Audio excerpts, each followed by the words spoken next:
شعبان کی رات جسے عرف عام میں شب برات کہا جاتا ہے، چھٹکارے کی رات، حالانکہ یہ چھٹکارے کی رات دراصل حقیقت میں جو قرآن کی روح سے چھٹکارے کی رات ہے اور تقدیر کے فیصلوں کی رات ہے، وہ رمضان کے آخری عشرے کی تاک راتوں میں سے ایک رات ہے۔ میں انشاءاللہ اس پہ احادیث بھی بیان کر دوں گا۔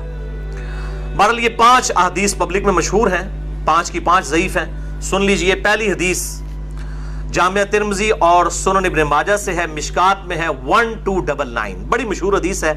اما عائشہ رضی اللہ تعالیٰ عنہ کہتی ہیں آپ صلی اللہ علیہ وآلہ وسلم کو میں نے ایک رات بستر پہ نہیں پایا تو میں آپ کو ڈھونڈتے ہوئے نکلی تو آپ صلی اللہ علیہ وآلہ وسلم بقیع غرقد تشریف لے گئے تھے، بقیع قبرستان میں، اور آپ صلی اللہ علیہ وآلہ وسلم نے وہاں پر یعنی دعا فرمائی، اور اما عائشہ کہتی ہیں کہ میں آپ صلی اللہ علیہ وآلہ وسلم سے پہلے ہی واپس آ گئی تو آپ صلی اللہ علیہ وسلم نے مجھ سے مخاطب ہو کر فرمایا کہ کیا تم نے یہ گمان کیا تھا کہ اللہ اور اس کا رسول تم سے خیانت کریں گے؟ یعنی سانس پھولا ہوا تھا تو آپ کو پتہ چل گیا کہ یہ میرے پیچھے آئی تھی، یعنی مراد یہ کہ تم یہ سمجھی کہ میں کسی اور زوجہ کے پاس چلی گئی، اور وہی اما عائشہ نے کہا کہ ہاں میں یہی سمجھی تھی۔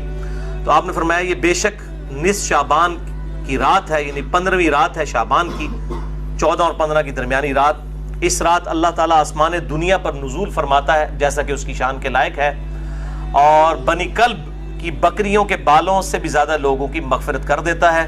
لیکن یہ روایت ہے ضعیف۔ ڈاکٹر طاہر القادری صاحب یہ روایت پڑھتے پڑھتے ٹھٹک گئے، کیونکہ اس کے آگے لکھا تھا امام ترمذی نے کہ روایتی جعلی ہے۔ لیکن یہ علماء اتنے بے شرم ہیں اور بالکل خیال نہیں کرتے ہیں کہ آدھی حدیثیں پڑھتے ہیں، اور چلے کوئی جاہل ہو تو ہم اس کو بینیفٹ آف ڈاؤٹ دے سکتے ہیں، لیکن اگر کوئی عالم اس طرح کی کام کرے گا تو اس کو تو پھر ہم نہیں چھوڑیں گے۔ یہ بے شرمی کی انتہا ہے اور علمی خیانت کی انتہا ہے۔ ٹھٹک گئے۔ آگے کے الفاظ ہیں، امام ترمذی کہتے ہیں کہ یہ روایت منقطع ہے، سب سے شدید جرح ہے کہ راویوں کی ملاقات ہی نہیں آپس میں، اور وہ کہتے ہیں اس میں جو تبع تابعی ہے یحییٰ بن کثیر، اس کی ملاقات تابعی عروہ سے ثابت نہیں جو سیدہ عائشہ کے بھانجے تھے، اور جو تبع تابعی ہے حجاج، اس کی ملاقات یحییٰ بن کثیر سے سما ثابت نہیں ہے۔ اور پھر ساتھ امام ترمذی نے لکھا کہ میں نے اپنے استاد امام بخاری رحمہ اللہ تعالی، جنہوں نے صحیح بخاری لکھی ہے، ان سے جب اس حدیث کے بارے میں پوچھا تو انہوں نے بھی کہا یہ حدیث صحیح نہیں ہے، یہ حدیث ضعیف ہے، اور یہ سارے حکم انہوں نے بتائے۔ البتہ ایک حدیث ہے صحیح مسلم میں 2256 جس میں رات کا تو ذکر نہیں کہ یہ کون سی تھی، بہرحال یہ الفاظ موجود ہیں صحیح مسلم 2256 کہ آپ صلی اللہ علیہ وسلم ایک دفعہ رات کو اٹھ کے قبرستان بقیع غرقد چلے گئے، 3 دفعہ یوں ہاتھ اٹھا کر آپ نے دعا کی، بڑی لمبی دعا کی، اما عائشہ بھی پیچھے پہنچی، اور پھر بعد میں پہلے ہی وہ آگے اپنے بسترے پہ سانس بھولا ہوا تھا، آپ نے فرمایا کہ تو میرے پیچھے آئی تھی، تو نے کیا سمجھا اللہ اور اس کا رسول خیانت کریں گے؟ سیم وہی الفاظ ہے۔ پھر آپ نے فرمایا کہ جب تم سوئی ہوئی تھی، لیٹی ہوئی تھی، میں نے گمان کیا کہ تم سو گئی ہو، میرے پاس جبرائیل آئے تھے، انہوں نے مجھے اللہ کا پیغام دیا کہ جا کر بقیع غرقد میں جو دفن ہیں مسلمان ان کے لیے دعائے مغفرت کریں، تو میں ان کی دعائے مغفرت کے لیے بقیع غرقد قبرستان میں آیا اور 3 دفعہ ہاتھ اٹھا کے دعا کی۔ اس سے یہ بھی بات پتہ چلی کہ بعض جو سلفی علماء کا یہ موقف ہے کہ قبر کے سامنے ہاتھ اٹھا کے دعا نہیں کر سکتے، وہ بالکل باطل ہے۔ قبر کے سامنے ہاتھ اٹھا کے دعا کر سکتے ہیں، اور اس میں یہ نہیں ہے کہ وہ قبر والے سے مانگ رہے ہیں، وہ آپ اللہ ہی سے مانگ رہے ہیں۔ نبی صلی اللہ علیہ وسلم نے بقیع غرقد قبرستان میں 3 دفعہ ہاتھ اٹھا کے دعا کی، صحیح مسلم 2256۔ بلکہ المستدرک للحاکم میں موجود ہے کہ تمہارا رب حیا فرماتا ہے اس شخص سے جو ہاتھ اٹھا کے دعا کرے کہ اسے محروم لوٹائے۔ ہاتھ اٹھا کے دعا کرنا یہ افضل عمل ہے، اور آپ ہر دعا کے لیے، ایون نماز کے بعد بھی آپ اجتماعی دعا کی بات نہیں کر رہا، الگ سے جو آپ دعا ہاتھ اٹھا کے کریں تو زیادہ بہتر ہے، نہ بھی اٹھائیں تب بھی ٹھیک ہے۔ ہم ٹائلٹ میں جاتے ہیں تو ہاتھ اٹھا کے دعا کرنے تو نہیں جاتے، کر کے جاتے، یا بسم اللہ جو ہم پڑھتے ہیں کھانے سے پہلے ہاتھ اٹھا کے تو نہیں، دونوں طریقے سے بہتر ہے کہ آپ ہاتھ اٹھا کے کریں، اس سے بغیر بھی بالکل ثابت ہے۔ دیکھ لیں میں ساتھ کتنے چھوٹے چھوٹے مسائل بتا دیتا ہوں، اور یہی جو مسلم کی حدیث ہے 2256 اسی میں وہ دعا ہے، السلام علیکم اہل الدیار من المؤمنین والمسلمین وإنا ان شاء اللہ بکم للاحقون نسأل اللہ لنا ولکم العافیہ، جو قبرستان جانے کی دعا ہے کہ اے اس قبرستان کے رہنے والے مسلمان مرد و عورت، مومنین مرد و عورت، ہم تم پر سلامتی بھیجتے ہیں اور اللہ کے حضور جو ہے وہ عافیت کا سوال کرتے ہیں، بے شک ہم بھی مر کے تمہارے پاس آنے والے ہیں، اپنے لیے بھی اور تمہارے لیے بھی اللہ کے حضور ہم عافیت کا سوال کرتے ہیں۔ دوسری حدیث شعب الایمان امام بیہقی کی کتاب میں ہے 1305، مشکات کے اندر اس کا نمبر ہے، اور یہ ویسے پرائمری کتاب ہے امام بیہقی کی شعب الایمان۔ اما عائشہ کہتی ہیں کہ 15 شعبان کی رات تھی، اس کے بارے میں آپ صلی اللہ علیہ وآلہ وسلم نے فرمایا کہ 15ویں رات کو اس سال پیدا ہونے والے اور اس سال فوت ہونے والوں کے نام لکھ دیے جاتے ہیں، اسی رات اعمال اوپر چڑھتے ہیں اور لوگوں کا رزق بھی لکھ دیا جاتا ہے۔ یہ سارے فضائل قرآن کے اندر سورہ القدر سورت نمبر 97 میں تقدیر کے فیصلے کی رات اور سورہ الدخان کے اندر شب قدر کے بارے میں آئے ہیں۔ اور میرا اصول یہ ہے کہ اگر کوئی حدیث جس کو محدثین بھی ضعیف کہہ رہے ہوں اور وہ قرآن سے بھی ٹکرا رہی ہو تو اس کو ریجیکٹ کرنا بالکل آسان کام ہے اس حوالے سے، وہ حدیث بھی میں انشاءاللہ بعد میں بتا دیتا ہوں۔ تو یہ روایت بھی منقطع ہے، اس میں ابن حارث جو تابعی ہے اس کی سیدہ عائشہ سے کوئی ملاقات ثابت نہیں ہے، یہ منقطع روایت ہے۔ اور دوسرے طریق میں ابن کثیر العبدی ضعیف راوی ہے۔ البتہ جو شعبان میں اعمال اللہ کے حضور چڑھائے جاتے ہیں وہ حدیث ٹھیک ہے، سنن نسائی 2359 جو ہم آلریڈی ڈسکس کر چکے ہیں۔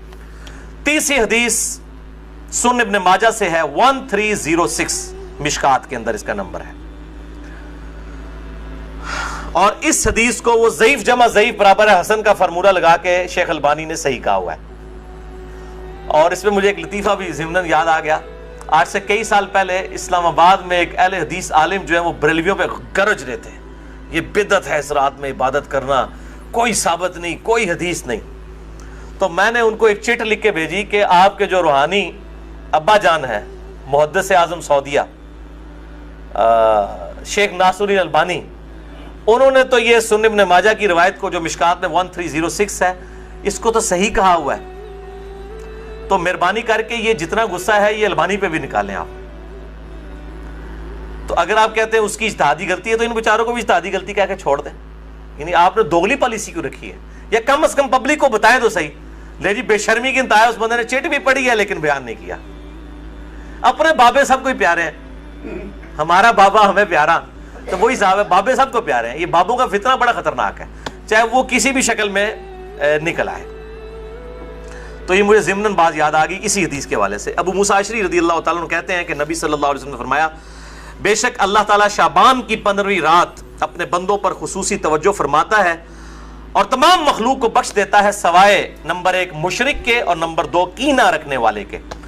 یہ انتہائی سخت ضعیف روایت ہے اور اس میں کئی حکم ہیں۔ نمبر 1 زبیر بن مسلم اور عبد الرحمن مجہول راوی ہیں، ان نون راوی ہیں، جن کا کوئی یعنی لاپتہ راوی ہیں، جن کا کوئی تعارف نہیں ہے۔ دوسرا ابن لہیہ اور ولید بن مسلم، یہ دونوں مدلس ہیں اور عام سے روایت کر رہے ہیں اور سما کی تصریح کوئی نہیں ہے۔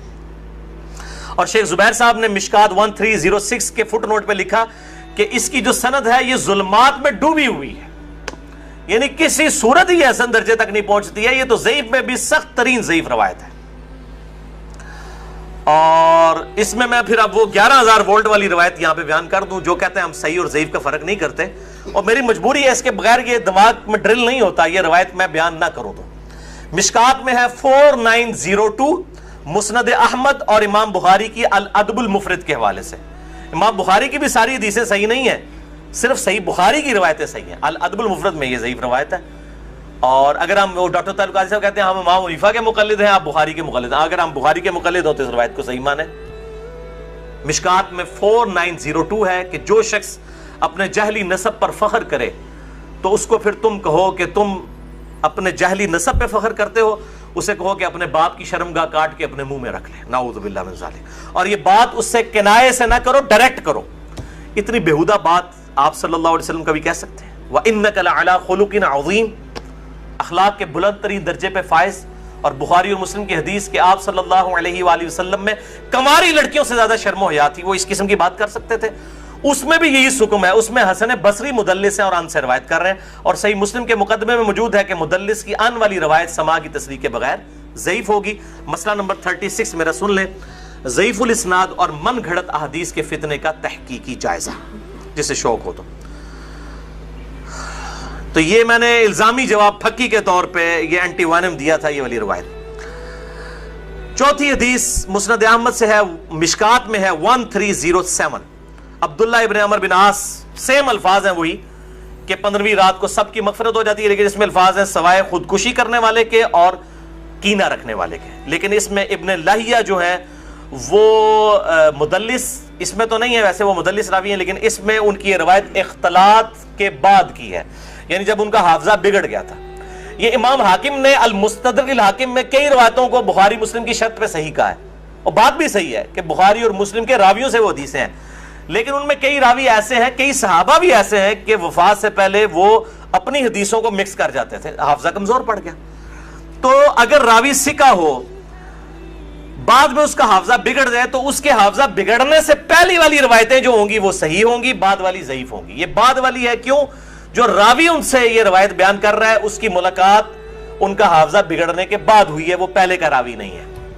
اسی وجہ سے امام حاکم کی کئی روایتیں جن کو وہ بخاری اور مسلم کی شرط پہ صحیح کہتے ہیں وہ ضعیف ہو جاتی ہیں.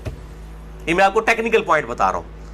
وہ حضرت آدم کی توبہ قبول ہونے والا جو واقعہ ہے نبی صلی اللہ علیہ وآلہ وسلم کے وسیلے سے، مسئلہ نمبر 43 میں بھی میں نے بتایا ہے، وہ روایت جو ہے وہ امام حاکم نے تو بخاری مسلم کی شرط پہ صحیح کہا ہے، لیکن وہ روایت تو ضعیف ہے اور سخت ضعیف روایت ہے.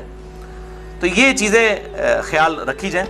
اور یہاں پہ میں ایک ضمناً اور بات بھی عرض کر دوں کہ یہ اہل تشیع کے ہاں بھی شعبانیہ منایا جاتا ہے 15 شعبان کی رات کو. وہ شب برات نہیں منا رہے ہوتے ہیں، وہ امام محمد بن حسن عسکری کا یوم ولادت مناتے ہیں. ان کے ہاں بھی یہ کانسیپٹ نہیں ہے شب برات والا، لیکن وہ ہمارے بریلوی بھائی خوش ہو رہے ہوتے ہیں کہ انہوں نے بھی لائٹنگ کی ہوئی ہے، ہم نے بھی کی ہے، تے سنی شیعہ دا اجماع بنا لیندے نے. دیکھو اجماع کوئی نہیں ہے، وہ اپنے چکر چ ہوندے، تسی اپنے چکر چ ہوندے ہو. ٹھیک ہے، اسی اپنے چکر چ اسی اپنی آخرت دی فکر چ. تو وہ امام محمد بن حسن عسکری کا یوم ولادت. 5ویں حدیث سنن ابن ماجہ سے ہے، مشکات میں 1308. مولا علی رضی اللہ تعالیٰ عنہ علیہ السلام سے ہے کہ جب شعبان کی 15ویں رات ہو تو آپ صلی اللہ علیہ وسلم نے فرمایا دن کا قیام کرو، رات کا قیام کرو، دن کا روزہ رکھو. اب دن کا روزہ الگ سے صحیح مسلم وہ 45 نمبر حدیث تھی اس سے ثابت ہے، اس کی وجہ سے میں نہیں، وہ الگ سے، کیونکہ غروب آفتاب سے طلوع فجر تک آسمان دنیا پر اللہ تعالیٰ نزول فرماتا ہے اور کہتا ہے کوئی مغفرت کا طالب کہ میں اسے بخش دوں، ہے کوئی رزق مانگنے والا کہ میں اسے عطا کروں، ہے کوئی عافیت چاہنے والا کہ اسے عافیت دوں. اور یہ سلسلہ طلوع فجر تک حتی مطلع الفجر، وہ جو سورہ قدر میں شب قدر کے بارے میں آتا ہے، یہ وہی الفاظ ہیں. یہ روزانہ ہوتا ہے، تہائی رات آخری جب رہ جاتی ہے. بخاری مسلم کے حوالے سے میں حدیث بیان کر چکا ہوں. تو 15 شعبان کا روزہ جو ہے وہ معاملہ بالکل الگ ہے. اس حوالے سے اور کئی روایتیں ہیں. شیخ زبیر علی زئی رحمہ اللہ تعالیٰ نے ایک پورا مضمون لکھا تھا جو مقالات کی پہلی جلد کے اندر وہ مضمون موجود ہے، جسے شوق ہے تو وہ پڑھ سکتا ہے. 14-15 صفحوں کا مضمون ہے جس میں انہوں نے یہ ساری بحثیں اس کی ضعیف روایتوں کے حوالے سے کی ہیں، اور انہوں نے ہی ایک صحیح قول بھی ایک تابعی کا لکھا.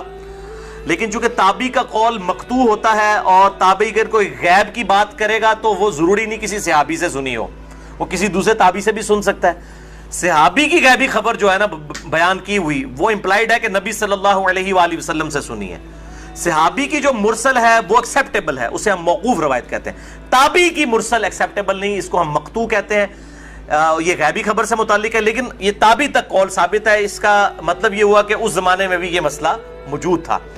مکحول تابعی ہیں شام کے، یہ مشہور تابعی ہیں، اور ان کے بارے میں مشہور ہے کہ اکثر مرسل روایتیں چھوٹے ہوئے واسطوں والی بیان کرتے تھے.